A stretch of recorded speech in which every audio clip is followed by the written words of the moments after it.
Praise the Lord. सबको जय मसीह की।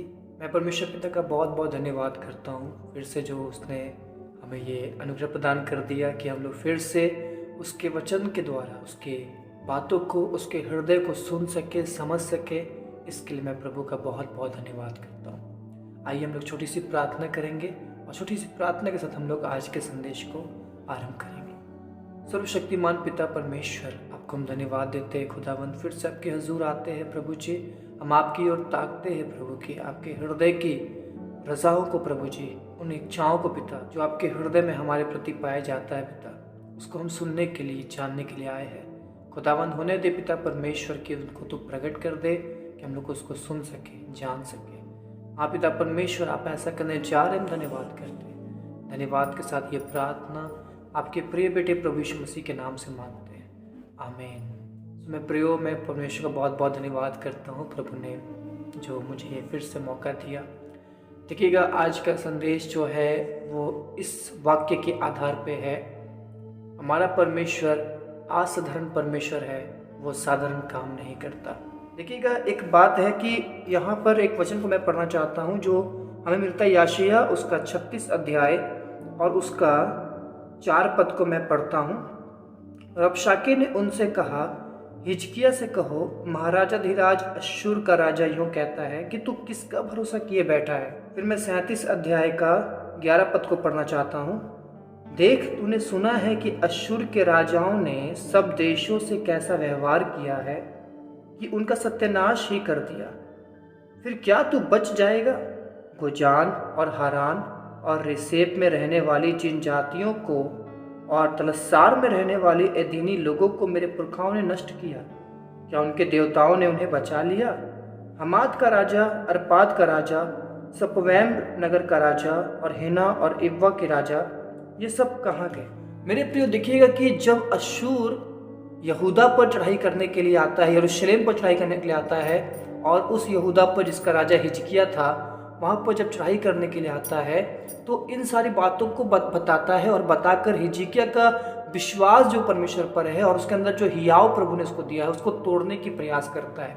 और अक्सर ऐसे ही होता है कि हम विश्वासी के जीवन में जो हम लोग विश्वास में उन्नति कर रहे होते हैं, बढ़ रहे होते हैं, प्रभु में और मजबूत हो रहे होते हैं, इसी प्रकार से संसार की बातों को लेकर शैतान जो है हमें तोड़ने के लिए, हमें कमज़ोर करने के लिए इन सब बातों को लेकर आता है।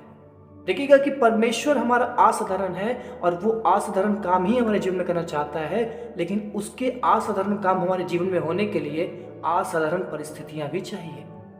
और उस असाधारण परिस्थिति में होता क्या है कि शैतान इन बातों को लेकर, संसार की बातों को लेकर आएगा और कहेगा कि तू मूर्ख है, तू ऐसा सोच रहा है, तू इस तरह से विश्वास रख रहा है, ये तो नहीं होता, ये तो संसार की रीति पर देखो।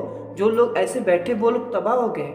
जो लोगों ने ऐसा विश्वास रखा, चाहे इसी यूं ही बैठ गए। कई बार आपको वचन को लेकर भी वो आपको आके नेगेटिव कर सकता है, वचन से भी, कि नहीं, तुझे यूं ही बैठना नहीं चाहिए, तुझे कुछ करना चाहिए, तुझे कुछ बुद्धि लगानी चाहिए, तुझे कुछ समझ लगानी चाहिए, तू तो एजुकेटेड है, तू तो टैलेंटेड है, तुझे ये करना वो करना, क्योंकि तुझे ऐसा बैठना उचित नहीं है, तू तो नष्ट हो जाएगा, बर्बाद हो जाएगा। परमेश्वर पे जो हमारा ईमान होता है, परमेश्वर पे जो हमारा विश्वास होता है, उसको वो इस तरह से तोड़ने की कोशिश करता है। और वो उन्हीं बातों को बताता है जो संसार के लोगों के जीवन में घटा है। यस, परमेश्वर जो आपके जीवन में कर सकता है वो संसार के लोगों के जीवन में नहीं करता, क्योंकि परमेश्वर अपने लोगों में और उसके जो प्रजा नहीं, उनमें अलग अलग अलगाव को दिखाता है, उसमें अंतर को दिखाता है मेरे प्रियो। लेकिन क्या होता है कि शैतान उन बातों को, उन रीतियों को जो संसार की रीति पर है, उसको लेकर आपकी रीति को जो अब मसीह से जुड़कर विश्वास के आधार पर हो गया, उसको तोड़ना चाहता है और आपके अंदर के हियाव को खत्म करना चाहता है। आपका भरोसा जो परमेश्वर पे है, आपका निर्भरता जो परमेश्वर पर है, उसको वो खत्म करना चाहता है। वो नहीं चाहता कि आप परमेश्वर की बाट जो है, वो नहीं चाहता कि आप धीरज धरे, वो नहीं चाहता कि आप परमेश्वर पर भरोसा रखें, वो नहीं चाहता कि आपके जीवन में परमेश्वर जो असाधारण है वो असाधारण काम को करे।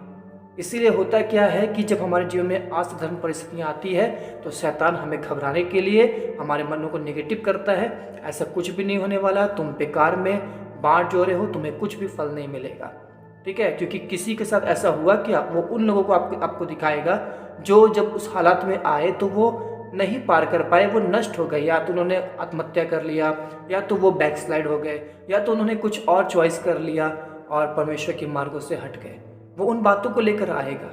और देखिएगा वो सच बात भी होता है, क्योंकि संसार के लोगों के जीवन में वो नहीं होता जो परमेश्वर अपने लोगों के जीवन में करता है। तो जब हिजकिय्याह यहाँ पर प्रार्थना करता है तो वो क्या कहता है, मैं 18 पद से पढ़ रहा हूँ। हे यहोवा, सच तो है कि अश्शूर के राजाओं ने सब जातियों के देशों को उजाड़ा है और उनके देवताओं को आग में झोंका है, क्योंकि वे ईश्वर न थे, वे केवल मनुष्यों की कारीगरी, काठ और पत्थर ही थे, इस कारण वे उनका नाश कर सके।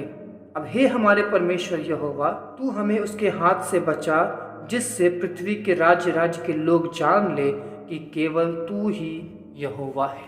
तो मेरे प्रियो, हमें हिजकिय्याह के ना ही अपने ईमान को रखना है, हमें कहना है उन परिस्थितियों में, शैतान को हमको कहना है, उन परिस्थितियों को हमें कहना है, हाँ ये बात सच है कि संसार के लोगों के साथ, उनके साथ जो अविश्वासी थे, उनके साथ जिनके पास धन्य आशा नहीं थी हमारी तरह, जो हमारे पास धन्य आशा है, और उनके साथ ये हुआ, ये बात सच है।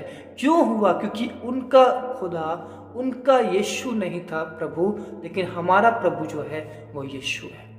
हम सेनाओं के यहोवा के खिदमतगार हैं, इसीलिए उनके साथ हुआ, ये तो सच है, उनके साथ हुआ। और क्यों हुआ? क्योंकि उनका भरोसा या उनकी आशा यहोवा तेरी ओर नहीं थी।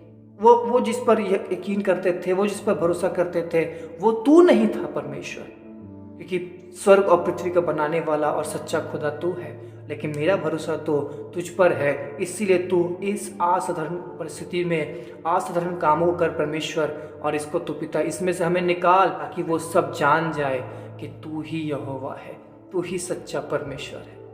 हालेलुया।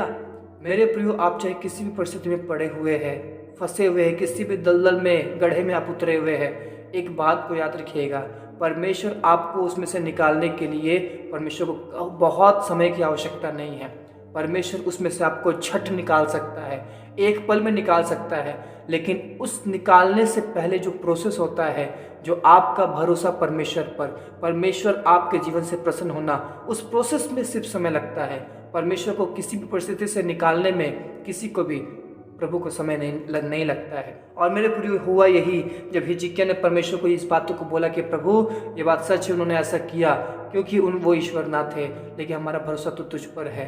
और परमेश्वर हिजकिय्याह की प्रार्थना को सुनकर क्या करता है, देखिएगा 36 पद में लिखा है, तब यहोवा के दूत ने निकलकर अश्शूरियों की छावनी में 1,85,000 पुरुषों को मारा। और भोर को जब लोग उठे तब क्या देखा कि शव ही शव पड़े हैं। यहोवा के दूत ने एक ही रात में उन सारे समस्याओं का समाधान निकाल दिया, सबको सफाया कर दिया। 1,85,000 सैनिकों को, जो दुश्मन सेना थे, उसको एक ही रात में क्या कर दिया, खत्म कर दिया। परमेश्वर के हाथ में निकास करने की शक्ति है, पर परमेश्वर चाहता है कि जब वो असाधारण काम आपके जीवन में करे तो आप उस असाधारण परिस्थिति में असाधारण विश्वास भी परमेश्वर पर रखें और कहे, हाँ प्रभु, ये असाधारण काम उन साधारण लोगों के जीवन में नहीं हुआ, क्योंकि उनका भरोसा, उनका आशा तू नहीं था, पर ये असाधारण परिस्थिति में असाधारण काम तू, असाधारण परमेश्वर मेरे जीवन में करेगा, क्योंकि मेरा भरोसा तुझ पर है। God bless you. परमेश्वर आप सबको आशीष दे। मैं फिर से आऊँगा नए संदेश के साथ, नई बातों के साथ। अपना ख्याल रखें, प्रभु बढ़ते रहे। सबको जय मसीह की। God bless you all.